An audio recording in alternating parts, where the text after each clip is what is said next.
खरं म्हणजे या ठिकाणी विखे पाटील साहेब आहेत, रामभाऊ शिंदे आहेत, आमचे सुजय दादा आहेत, संग्राम जगताप आहेत, आपले सगळे आमदार आहेत।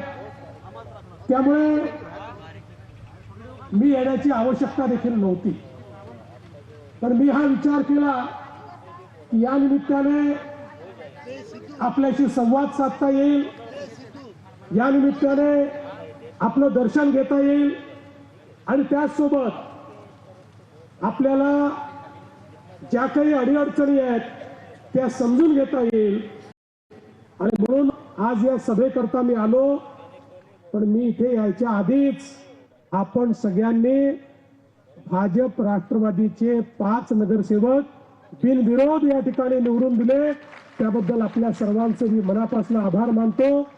एक प्रकारे आपण सुरुवात ही या ठिकाणी अतिशय उत्तम केली आहे आणि ज्याची सुरुवात उत्तम असते ते सगळंच उत्तम होतं।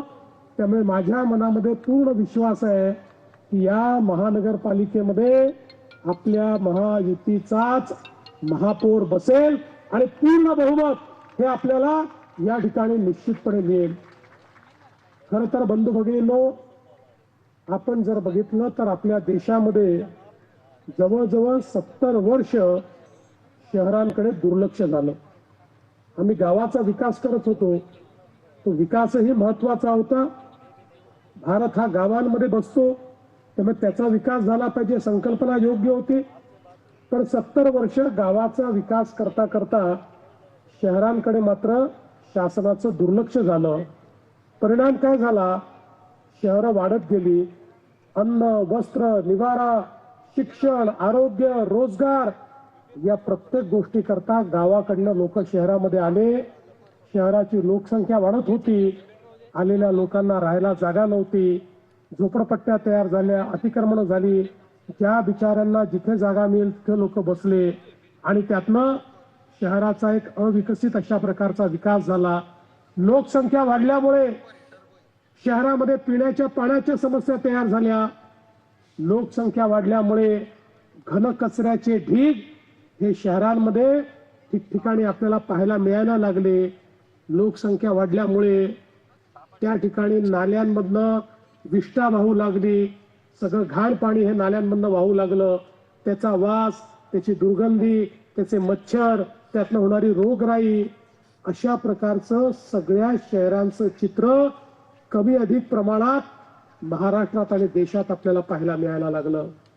पण ज्यावेळी 2014 साली माननीय नरेंद्र मोदीजी हे देशाचे प्रधानमंत्री झाले, त्यावेळी मोदीजींनी सांगितलं गावांसोबत शहरांचाही विकास आपल्याला करावा लागेल।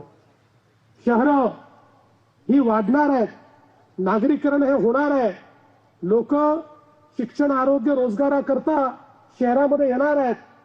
त्यामुळे येणाऱ्या गरिबांना, मध्यमवर्गीयांना, शहरात राहणाऱ्या जनतेला मूलभूत सोयी आपल्याला द्याव्या लागतील। मोदीजींनी सांगितलं देशाच्या जीडीपीचा 65% जीडीपी, वस्तू आणि सेवांची निर्मिती, रोजगाराची निर्मिती ही शहरांमध्ये होते। त्यामुळे शहरांमध्ये जर आपण उत्तम सोयी तयार केल्या, शहरातल्या गरीब आणि मध्यमवर्गीयांच्या जीवनामध्ये आपण जर त्या ठिकाणी परिवर्तन आणलं तर आपली शहरं ही विकासाचं केंद्र होतील आणि आपल्या अर्थव्यवस्थेला ते मोठ्या प्रमाणात चालना देतील। आणि म्हणून 70 वर्षानंतर पहिल्यांदा देशाच्या मध्यवर्ती सरकारने, मोदीजींनी निर्णय केला आणि लाखो कोटी रुपयाच्या योजना या शहरांकरता सुरू केल्या। स्मार्ट सिटीची योजना, अमृत शहरांची योजना, स्वच्छ भारत शहरी योजना, प्रधानमंत्री आवास योजना शहरी योजना, अशा वेगवेगळ्या योजनांच्या माध्यमातून हजारो कोटी रुपये शहराला देणं सुरू केलं। तुम्ही बघा आज कुठल्याही शहरांमध्ये चाललेली जी कामं आहेत ती 2014 नंतर केंद्रात आणि राज्यात आपलं सरकार आलं आणि या शहरांना आपण निधी देणं सुरू केलं। आज शहरांचा चित्र आणि चेहरा बदलतोय। आपण बघा